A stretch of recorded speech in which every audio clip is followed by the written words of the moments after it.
Up News. Up News dipersembahkan oleh Universitas PGRI Semarang.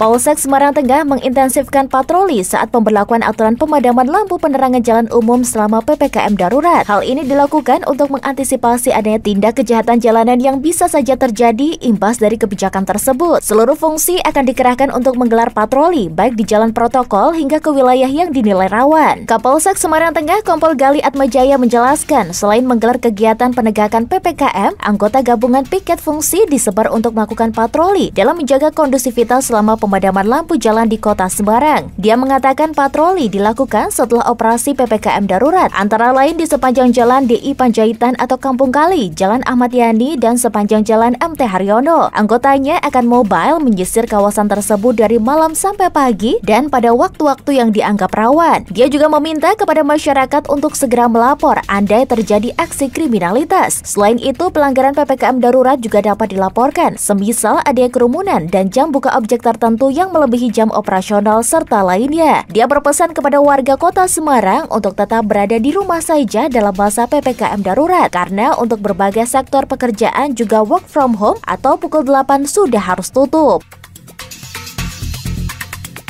Pemerintah Kota Semarang terus mengupayakan pemenuhan sumber daya manusia untuk membantu penanganan COVID-19. Seiring dengan naiknya kasus COVID-19, jumlah tenaga kesehatan yang terpapar juga semakin bertambah. Kepala Dinas Kesehatan Kota Semarang, Moh Abdul Hakam menyampaikan, sudah ada sekitar 700 nakes yang terpapar sejak awal pandemi hingga sekarang. Dan saat ini rata-rata nakes yang terpapar di setiap puskesmas ada 5 orang. Tentu saja hal itu dapat berpengaruh terhadap penanganan pandemi di Kota Semarang. Belum lagi pemerintah Kota Semarang juga sedang melakukan percepatan vaksinasi dan tentu saja membutuhkan banyak SDM, antara lain untuk pendaftaran, screening, vaksinasi, dan observasi. Menurutnya, tetap ada relawan yang membantu nakes dalam upaya penanganan COVID-19. Namun, meski demikian, dalam mencari relawan juga tidak mudah karena kabupaten dan kota lain pun sama-sama membutuhkan. Belum lama ini, pihaknya juga baru saja membuka rekrutmen tracer untuk membantu melakukan tracing masyarakat yang terpapar COVID-19 dan memberi vitamin kepada warga yang isolasi mandiri.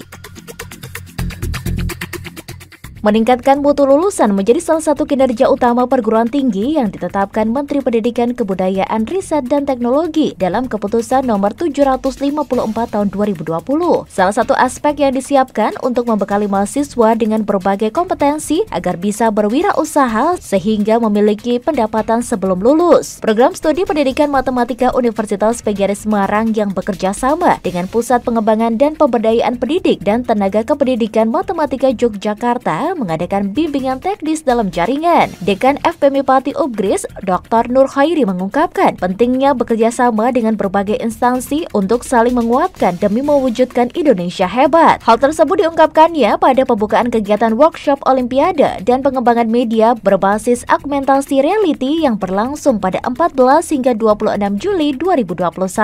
Khairi menegaskan Prodi Pendidikan Matematika menggandeng P4TK untuk melatih dosen dan mahasiswa yang akan menjadi pelaksana dalam Gria Pintar dan Gria Bisnis Digital. Sementara, Koordinator Pokja Peningkatan Kompetensi, Dr. Enda Puji Irianti MSc mengungkapkan, kerjasama ini akan membantu P4TK dalam melatih para calon guru sehingga saat sudah lulus akan dapat menjadi agen perubahan di kelasnya.